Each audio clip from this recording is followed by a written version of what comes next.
Grüß Gott, mein Name ist Katrin Held und ich freue mich, dass Sie, liebe Gäste, heute am Tag des offenen Denkmals mit mir einen Spaziergang durch Ottmarsheim machen wollen. Das Jahresmotto heißt ja Sein und Schein in Geschichte, Architektur und Denkmalpflege.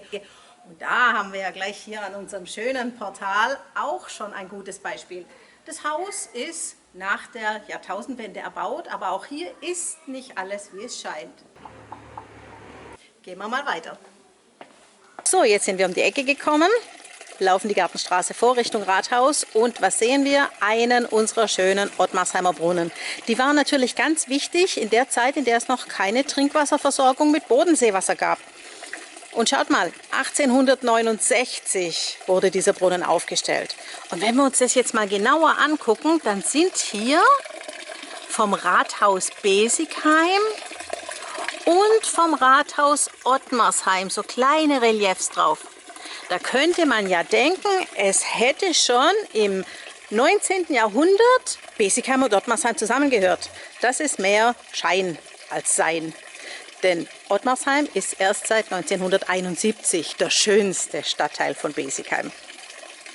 Im zweiten Stock des Ottmarsheimer Rathauses von 1765 liegt der Ortsarrest. Um den Erhalt dieses Ortsarrests hat sich der damalige Stadtrat Gustav Bechler sehr verdient gemacht, denn er war der Meinung, das müsse unbedingt erhalten bleiben. Das Burle, wie die Ottmarsheimer den Ortsarrest auch nennen, war ja keineswegs besonders bequem. Licht kam nur durch das hochgelegene Fenster herein. Die Pritsche war eher kurz, auch wenn sie ein bisschen breit war. Und das sieht vielleicht aus hier wie ein Nachttischchen, aber es war sowohl Sitzgelegenheit als auch Nachttopf. Das als Toilettenpapier angebotene Zeitungsblatt ist tatsächlich sehr alt, von 1894. Der schöne Kanonenofen konnte befeuert werden, allerdings nicht von den Arrestierten selbst, sondern nur von außerhalb der Gefängniszelle. Diese kleine Abseite wurde komplett neu verputzt. Es ist kein Zugang zum Ofen mehr da, weil man dachte, man könne hier Putzmittel lagern. Im Ottmarsheimer Rathaus hängt ja auch ein kleinformatiges Kunstwerk des Historienmalers Karl Röchling.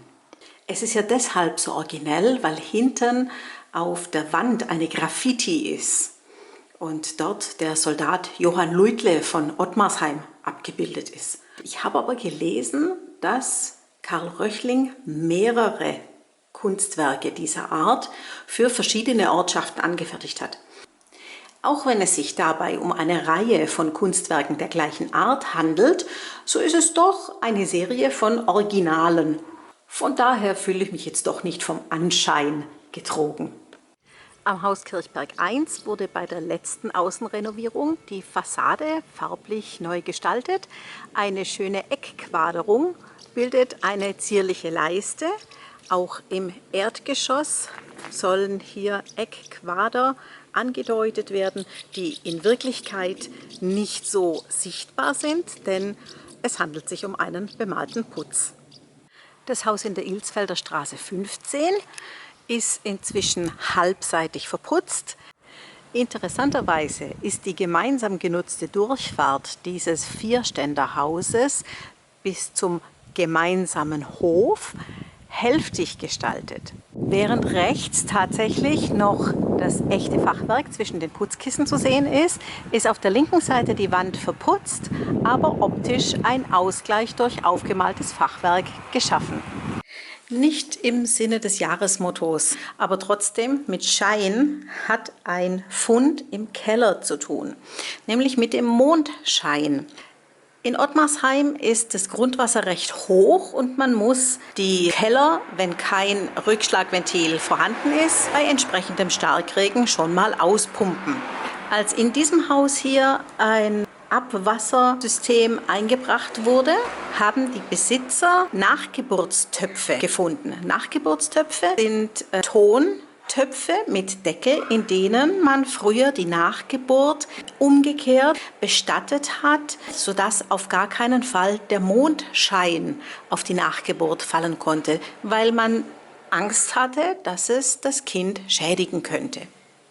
An der Schwelle zum Keller lag ein Stein, der nur ganz einfach schien. Aber als man ihn dann mal gewendet hat, entpuppte er sich als früherer Grabstein, der wiederverwendet war. Dieses schöne Backsteingebäude in der Ilsfelder Straße 2 scheint ja mal ein Schulhaus gewesen zu sein. Der Eingang der Industrieschule, die es dann tatsächlich mal war, lag eigentlich auf der Ostseite. Er wurde dann auf die Westseite verlegt, weil an der Westseite das Treppenhaus ist. Unten im Erdgeschoss war Raum für Unterricht und der Bürgermeister, der zu Beginn des 20. Jahrhunderts noch Schultheiß hieß, hatte seine Amtswohnung im ersten Stock. Und scheinbar war ja auch alles in bester Ordnung mit dem Dienstverhältnis. Als das Wohnhaus allerdings vor 20 Jahren ordentlich renoviert wurde, musste man die ganze Elektrik erneuern. Als man dann den Strom komplett abgeschaltet hat, hat man sich gewundert, warum im ersten Stock weiterhin das Licht brennt. Und bei näherem Hinschauen konnte man entdecken, dass der Strom für das erste Stockwerk illegal abgezapft war vor dem Sicherungskasten. Dass das Gasthaus zur Rose ursprünglich eine Bäckereiwirtschaft war, ist uns ja schon bekannt. Auf dem Schlussstein über dem Kellerabgang weisen eine Brezel und die Initialen GNB auf den Erbauer des Hauses, Georg Nollenberger, seines Zeichens Bäckermeister, hin. Im 20. Jahrhundert befand sich hier die Küferei Lang. Und der Küfer Lang hat den Wein auch für die anderen Wirte gerichtet. Damals konnte man übrigens auch einen Haustrunk bereiten lassen. Ein geschickter Küfer konnte sowas. Dafür hat man beim Ablassen des Weines vom Dresder den Traubensaft nur zu einem gewissen Teil abrinnen lassen, nicht fest ausgepresst und dann diese zurückgebliebene Maische mit Obstsaft, Apfel, vielleicht auch Quitte, bisschen Birne, wieder aufgefüllt und nochmal ein paar Tage stehen lassen. Und da konnte dann der Alkohol den restlichen Farbstoff aus den Traubenhülsen lösen, sodass ein guter Haustrunk entstehen konnte. Dieser B-Wein, wie man ihn genannt hat, wurde dann eben unter der Woche getrunken und manche sagen auch, B-Wein heißt eigentlich Besucherwein. Vor dem Gemeindehaus befindet sich ein schöner Steintrog. Es scheint eine Blumenschale zu sein oder vielleicht auch ein Vogelbad. In Wirklichkeit handelt es sich um den alten Taufstein, der bis 1880 in der Hippolytkirche stand. Unsere Hippolytkirche ist schon sehr alt. Das Sterngewölbe im Turm zeigt, dass es tatsächlich aus dem Mittelalter ist. Und auch die Portale scheinen aus der Gotik zu stammen. Hier sitzen wir allerdings unserem Auge auf, denn es handelt sich um Neugotik. Der Restaurator Dolmetsch hat 1880 ein sehr schönes Programm für die gesamte Hippolytkirche aufgelegt, das jedoch aufgrund von Geldmangel nicht komplett umgesetzt werden konnte. Im Kirchenschiff blieb die Rokoko-Ausstattung erhalten. Die Türen sind in Neugotik. Echt ist das Netzgewölbe im Chor, aber die Ausstattung ist neugotisch aus dem 19. Jahrhundert. Die Kanzel zeigt sehr schöne gotische Elemente und auch Details wie diese kleinen Schemel wurden mitgestaltet. Da haben wir ja unseren Jubiläumswein. Seit 10 Jahren gehören die Kirchengemeinden Ottmarsheim und Besigheim zusammen. Sie haben sich unter einem Dach vereint und aus diesem Anlass gibt es jetzt einen Jubiläumswein, eine Sonderabfüllung. Die lassen wir uns das ganze Jahr schon schmecken, denn wir feiern auch die Eingemeindung der Gemeinde Ottmarsheim zur Stadt Besigheim.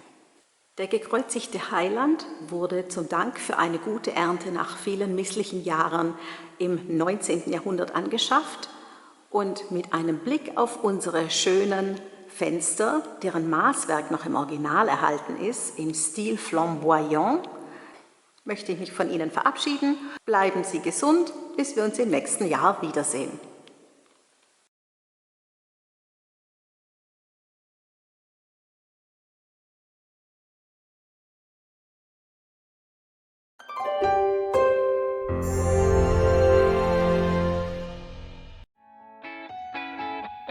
Hey Leute, hat's euch gefallen? Dann guckt doch öfter mal in meinen Kanal rein. Oder auf meine Homepage, da hat's ein ganz nettes Programm. Bei uns ist nämlich etwas geboten.